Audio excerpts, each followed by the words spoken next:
Bienvenue dans Secrètes de recruteur, le podcast qui lève le voile sur les coulisses du recrutement. Je partage avec vous conseils pratiques, astuces concrètes et vérités de terrain pour transformer votre recherche d'emploi en succès. Préparez-vous à découvrir ce que les recruteurs ne disent pas toujours, mais que vous devez absolument savoir. Installez-vous, vos secrets de réussite commencent ici.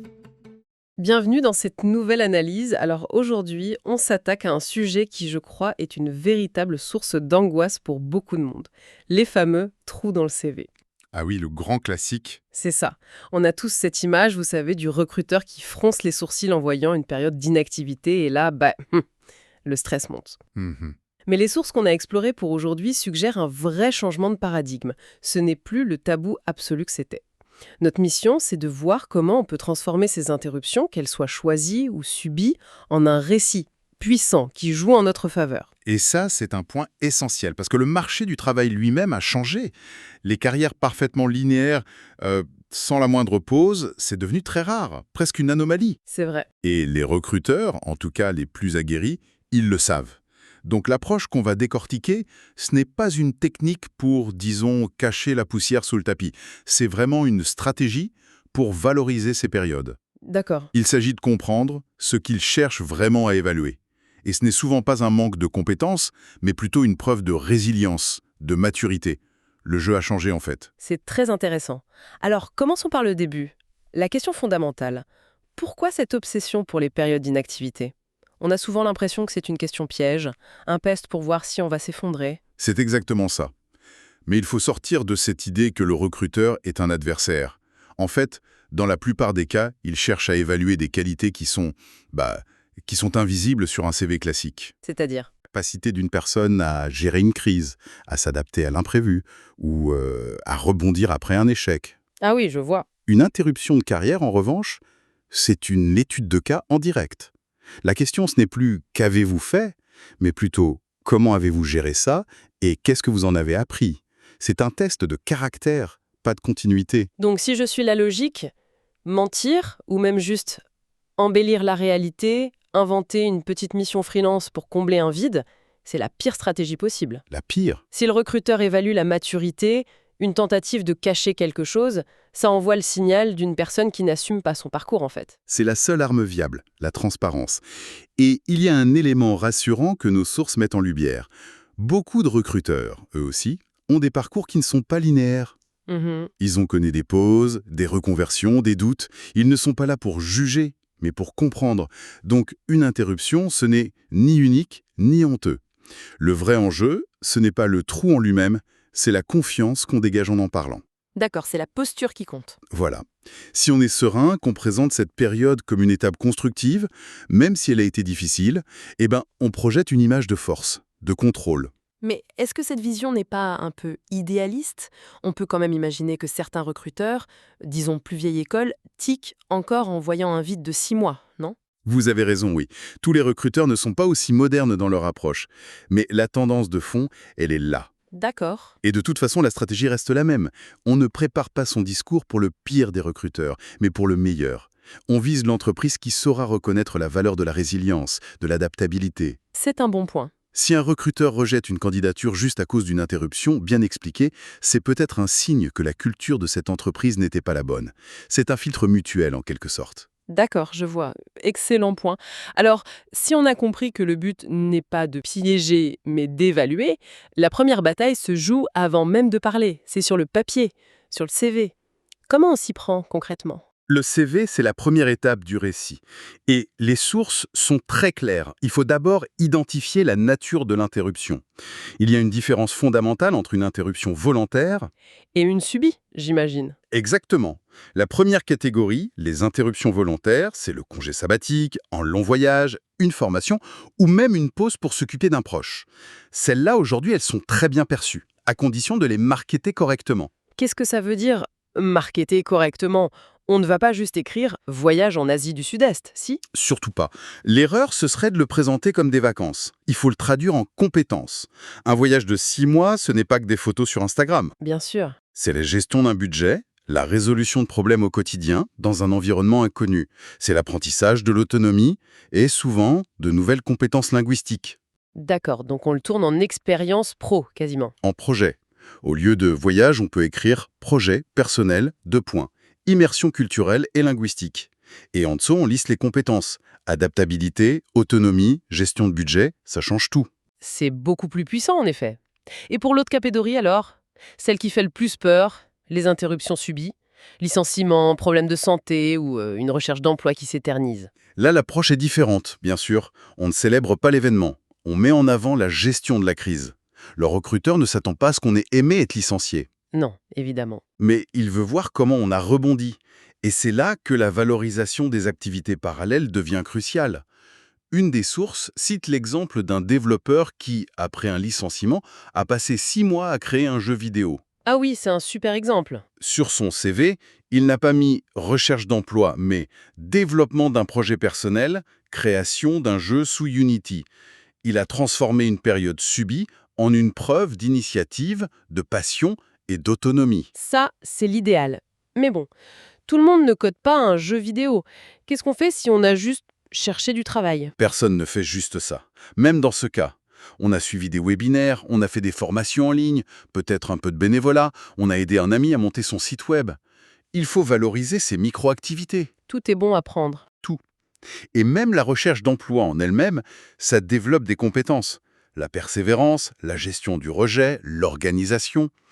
L'idée est de remplir ce vide sur le CV avec des actions qui montrent un dynamisme. Une ligne comme « période de formation et de veille sectorielle », c'est bien plus fort qu'un blanc. Et sur le format du CV lui-même, il y a des astuces? J'ai entendu parler de cette technique qui consiste à n'utiliser que les années, pas les mois. C'est une technique de base, mais oui, efficace. Surtout pour les interruptions d'au moins d'1 an. Une des sources rappelait un chiffre. Les recruteurs passent en moyenne moins de 7 secondes sur un CV au premier scan. C'est très peu. L'œil est attiré par les vides. En écrivant poste X 2021-2023, puis poste Y 2020-2021, un trou de quelques mois devient invisible au premier regard. C'est malin, mais est-ce que ça ne frôle pas un peu la malhonnêteté? Un recruteur attentif verra bien le calcul. Il ne s'agit pas de mentir, il s'agit de diriger l'attention. L'objectif n'est pas de cacher le trou pour toujours, mais de passer ce premier filtre des 7 secondes. D'accord, de s'assurer d'avoir sa chance à l'entretien. Voilà. Le sujet sera abordé en entretien de toute façon. Mais au lieu que la première impression soit « il y a un vide », elle sera « ce profil a les compétences ». On contrôle le premier message. C'est du cadrage, pas de la tromperie. C'est clair. Le CV a donc passé le filtre, arrive le moment de l'entretien, et là, le sujet va forcément être mis sur la table. C'est là que le stress remonte. Comment on se prépare pour ne pas bafouiller? Ce qui est fascinant, c'est que la préparation, c'est tout. L'improvisation, c'est l'ennemi. La clé, c'est de construire un récit, une histoire cohérente et surtout positive. Les sources insistent sur une structure en 3 temps. Très simple. Contexte, action et apprentissage. Contexte, action, apprentissage. D'accord. 1. Le contexte. Expliquer la raison de la pause, mais de manière factuelle, brève et neutre. Pas de drame. 2. Les actions. C'est là qu'on réutilise des éléments du CV. Pendant cette période, je me suis formé sur X, j'ai fait du bénévolat pour Y, on montre qu'on a été actrice. Pas passive. Exactement. Et 3, les apprentissages. C'est le plus important. On relie la pause au futur. Cette expérience m'a permis de confirmer mon intérêt pour ce secteur et de développer ma résilience, ce qui me rend d'autant plus motivé aujourd'hui. Cette structure permet de garder le contrôle et de ne pas trop s'épancher. Et j'imagine qu'il faut anticiper les questions précises, qui doivent être assez récurrentes, non ? Absolument. Il y a le trio classique. Pourquoi cette interruption? Qu'avez-vous fait pendant ce temps? Et surtout, pourquoi vouloir reprendre le travail maintenant? Ah oui, celle-là est cruciale, hein. Oui. Une mauvaise réponse serait « parce que je n'ai plus d'argent ». La bonne réponse, c'est « parce que cette période de réflexion m'a permis de clarifier mes objectifs et ce poste correspond précisément à la direction que je veux donner à ma carrière ». On montre que c'est un choix réfléchi. Voilà. Un choix, pas une nécessité subie. L'entraînement, c'est de pouvoir raconter cette histoire de manière fluide et sincère, pas de la réciter. On en arrive donc au cœur de la stratégie, ce que vous appelez le recadrage. C'est là que la magie opère, non ? Transformer ce qui ressemble à un échec en démonstration de force. Mais comment on fait concrètement ? C'est un travail d'introspection, et c'est souvent contre-intuitif. Prenez une longue recherche d'emploi. De l'intérieur, c'est démoralisant. Mais de l'extérieur, qu'est-ce que ça a exigé de la personne ? De la patience, j'imagine. De la persévérance, une capacité à gérer le stress, l'incertitude, une forte autodiscipline pour continuer à postuler chaque jour.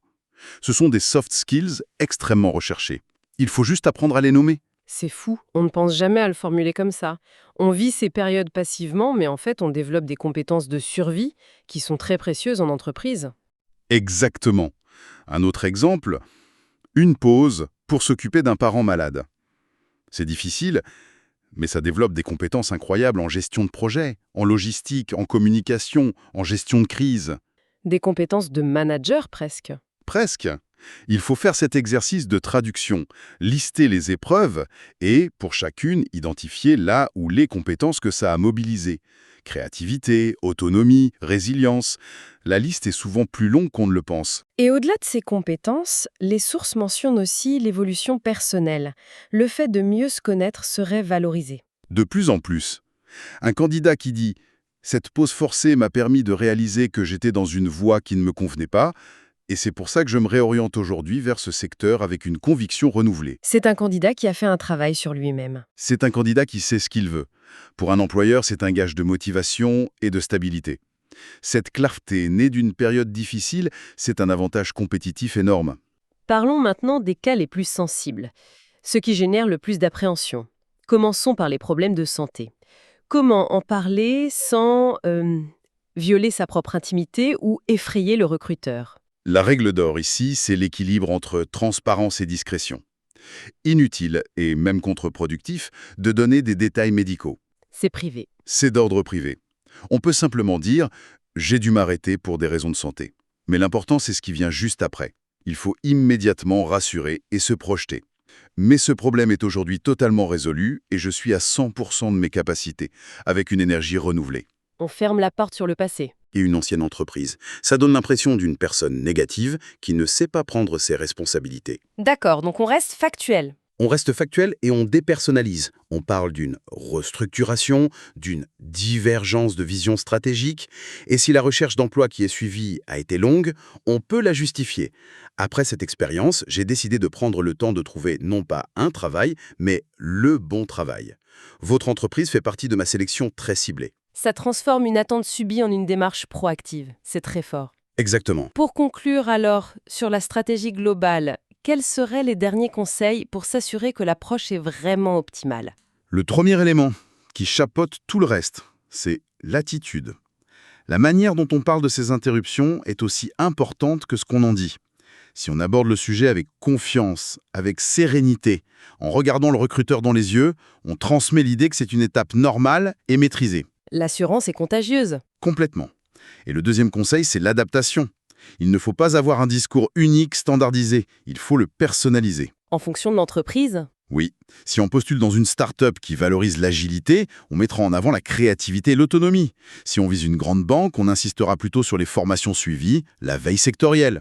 Cette adaptation montre qu'on a compris leur culture et que notre histoire est pertinente pour eux. Si on résume, donc, un trou dans un CV est loin d'être une fatalité. C'est presque une page blanche qui attend d'être racontée. Avec une bonne préparation, une attitude positive, ces périodes peuvent se transformer en véritables arguments de vente. Absolument. Elles démontrent des qualités humaines, résilience, maturité, connaissance de soi, qui sont finalement très difficiles à prouver autrement. C'est la conclusion la plus importante. Dans le monde du travail actuel, l'authenticité devient une valeur cardinale. Un candidat qui assume son parcours, avec ses virages et ses pauses, inspire souvent plus confiance qu'un profil trop lisse, presque suspect. C'est vrai. Ces interruptions, ce ne sont pas des défauts dans le parcours, elles sont le parcours. C'est ce qui rend un candidat unique, humain et riche d'une expérience qui dépasse le cadre strict du bureau. Et on pourrait terminer avec cette pensée. Un CV, ça retrace ce qu'une personne a fait professionnellement. Mais les interruptions, elles, racontent souvent une histoire bien plus profonde sur qui cette personne est devenue. La question pour un recruteur ne devrait donc plus être « pourquoi ce vide ?», mais plutôt « quelle formidable histoire de croissance personnelle ce vide a-t-il permis d'écrire ?» Merci d'avoir écouté Secrets de recruteur. J'espère que ces conseils vous aideront à avancer vers le job qui vous correspond vraiment. Pour retrouver encore plus d'astuces, de ressources et nos dernières opportunités, rendez-vous dès maintenant sur www.recrute-talent.fr. Et si ce podcast vous a plu, abonnez-vous et partagez-le autour de vous pour aider d'autres candidats. À très bientôt pour un nouvel épisode.